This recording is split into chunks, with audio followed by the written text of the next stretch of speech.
years.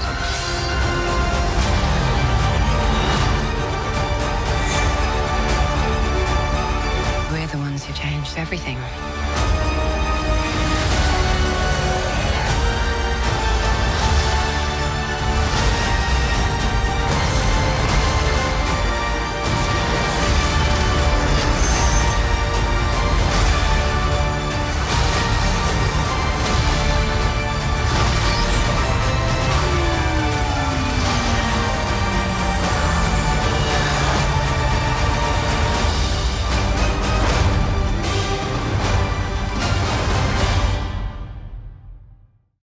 Welcome back, everyone. This is going to be my new Marvel Shang-Chi trailer video. They dropped a whole bunch of new footage with that big Marvel Phase 4 trailer, so we'll break it all down. The Iron Man Easter eggs, the connections to the Iron Man movies in the MCU, and how they're sort of rewriting some of the origins of the MCU, going back hundreds and thousands of years. If you're new to the channel, we're doing a new giveaway for Disney Plus memberships. All you have to do to enter is be a subscriber and leave all your predictions for the movie on the video. So we'll talk about the new footage, then I'll talk about the Iron Man Easter eggs and connections, the 10 Rings of Power, and how they're changing this version of the Mandarin and this version of Shang-Chi. Obviously rewriting some of their origin stories to fit within their pre-existing MCU continuity, without actually retconning any of the pre-existing stuff they've already done in the movies. Really important detail about the movie, I've actually been saying the name Shang-Chi, but Kevin Feige in his big Marvel Phase 4 presentation, and then Simu Liu, the star of the film who's playing Shang-Chi, actually said that it's pronounced more like Shang-Chi or Shang-Chi. We've just wrapped production in Australia on our film Shang-Chi and the Legend of the Ten Rings. Because everybody got weirded out when I tried to say it the correct way a couple of videos ago. So we get a bunch of new scenes of him and Awkwafina's character, Katie, being taken back to the Mandarin's headquarters. This palace here is a very fortress-looking, hidden city-looking palace. Like if we're talking about ancient Chinese palaces, the real hidden city.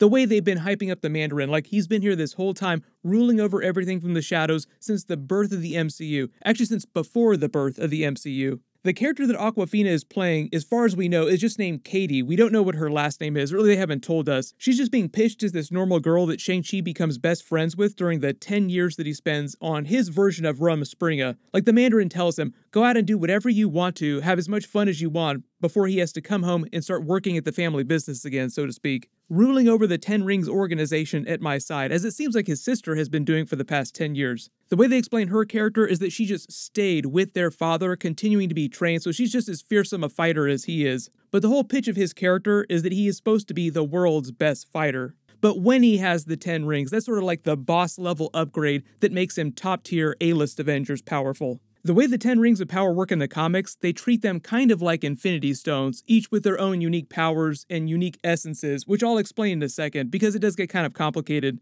But I think the MCU version of the 10 Rings are going to be a little bit different. Like, they don't want to just do another version of the Infinity Stones. But as far as the way they're pitching Awkwafina during the movie, I don't believe that unless there's some big secret about her character, that she does not have special powers herself. Now the funny thing is they do have a version of Fin Fang Foom in the movie that they're calling the Great Protector. Obviously looks very different from comic book Fin Fang Foom, but I believe that this Great Protector dragon is meant to be the movie's version of that character. And you see all those tiny dragons flying around in this epic battle scene at the temple here. I believe those are meant to be the movie's version of the Maculans from the comics. The ancient race of space dragons that basically crash land on Earth. The funny thing about Awkwafina, though, is that she was just in that movie Raya and the Last Dragon as a dragon. She actually played a dragon during that movie, and now she's obviously in this movie with a bunch of other dragons flying around. We also see a lot of flashbacks where it seems like a younger version of the Mandarin wearing white is fighting this epic battle here against the person in green, who seems like they're also connected to the mythology behind the 10 Rings in the MCU. Because all the fight scenes we've seen with him so far, at least in the flashbacks, are of him trying to lay siege to this giant temple. So obviously that is probably connected to the origin of the 10 Rings in the Maculans.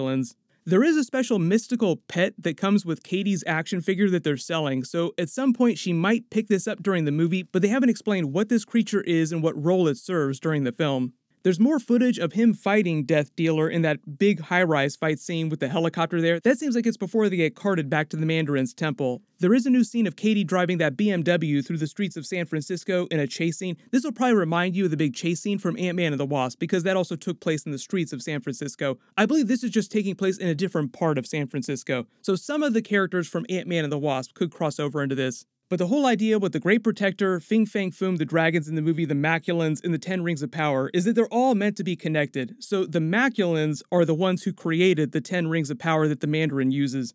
Fun connection to the Guardians of the Galaxy movies. So their home planet, the Maculans, is in the Andromeda Galaxy, which is where the events of most of the Guardians of the Galaxy movies take place, not including when they're crossing over with Avengers Infinity War and Avengers Endgame and Thor 4. The Nine Realms and Earth are all part of the Milky Way galaxy. Eventually, a group of them just got bored and decided to leave the planet seeking excitement elsewhere. Fin Fang Foom was the navigator of that ship. They wound up crash landing on Earth, and that's basically the spaceship where you find the Mandarin's 10 rings. The 10 rings themselves are actually 10 cylinders that are part of the Maculan's technology. Each one is meant to contain the soul of a long-dead legendary cosmic warrior. So each of the rings themselves is alive, the same way the Infinity Stones are alive. They have sentience. When the Mandarin touches them, they actually shrink in size, and he's able to put them on his fingers and wear them like rings. So it's a lot like Iron Man's Nano Infinity Gauntlet. It just changes sizes depending on who's wearing it. When you see it here, it's human size. When you see Thanos trying to stick his giant sausages into it, it makes itself bigger so that it'll fit.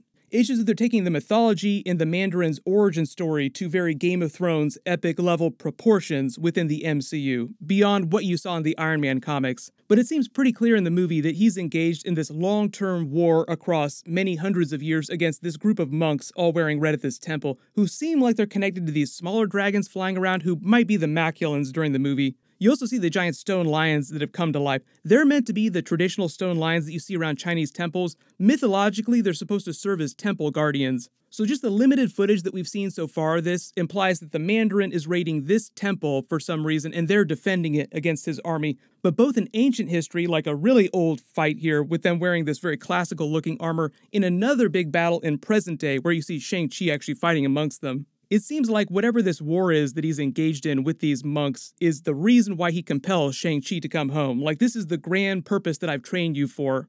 The big connection to Iron Man. So first off, you may have seen they released all those action figures, but they're bundling a lot of Iron Man AI figures with the Shang-Chi action figures release.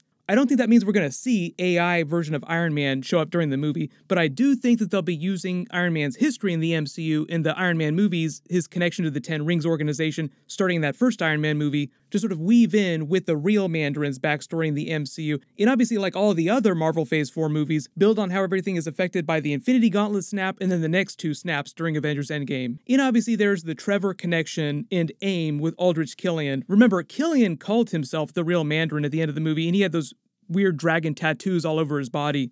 What they've typically done with the last couple big Marvel movies, like Avengers Infinity War, Avengers Endgame, is find ways of weaving in new story to make older movies seem even better. They can do the same thing with the events of Iron Man 3, Trevor and Aldrich Killian pretending to be the fake Mandarin. I don't think that they need to include any big flashback scenes from any of the Iron Man movies or anything like that. I think those will mostly be references and Easter eggs that they weave in. Hopefully, there'll also be some clever reference to Trevor, too, even if he doesn't actually appear during the film, but that would be a funny post-credits scene.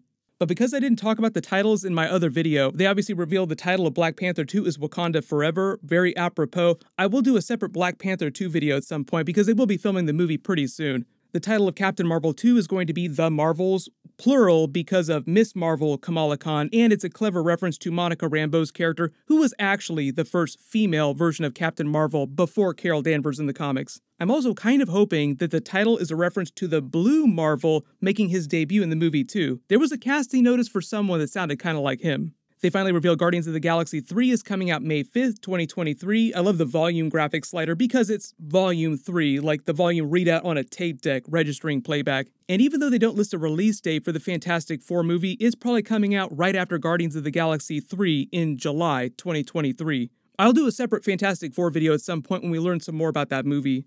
There'll be a lot of Easter eggs in the Marvel Phase 4 movies helping set up some of those brand new characters, along with new mutant characters too, but the X-Men stuff is a little further off than the Fantastic Four. One of the reasons why Fantastic Four is coming first is because they've really never had a great movie, but also too because I believe Galactus will be like the quote-unquote next big thing, like the next big Infinity Saga level event that they're building up to, and that comes from the Fantastic Four.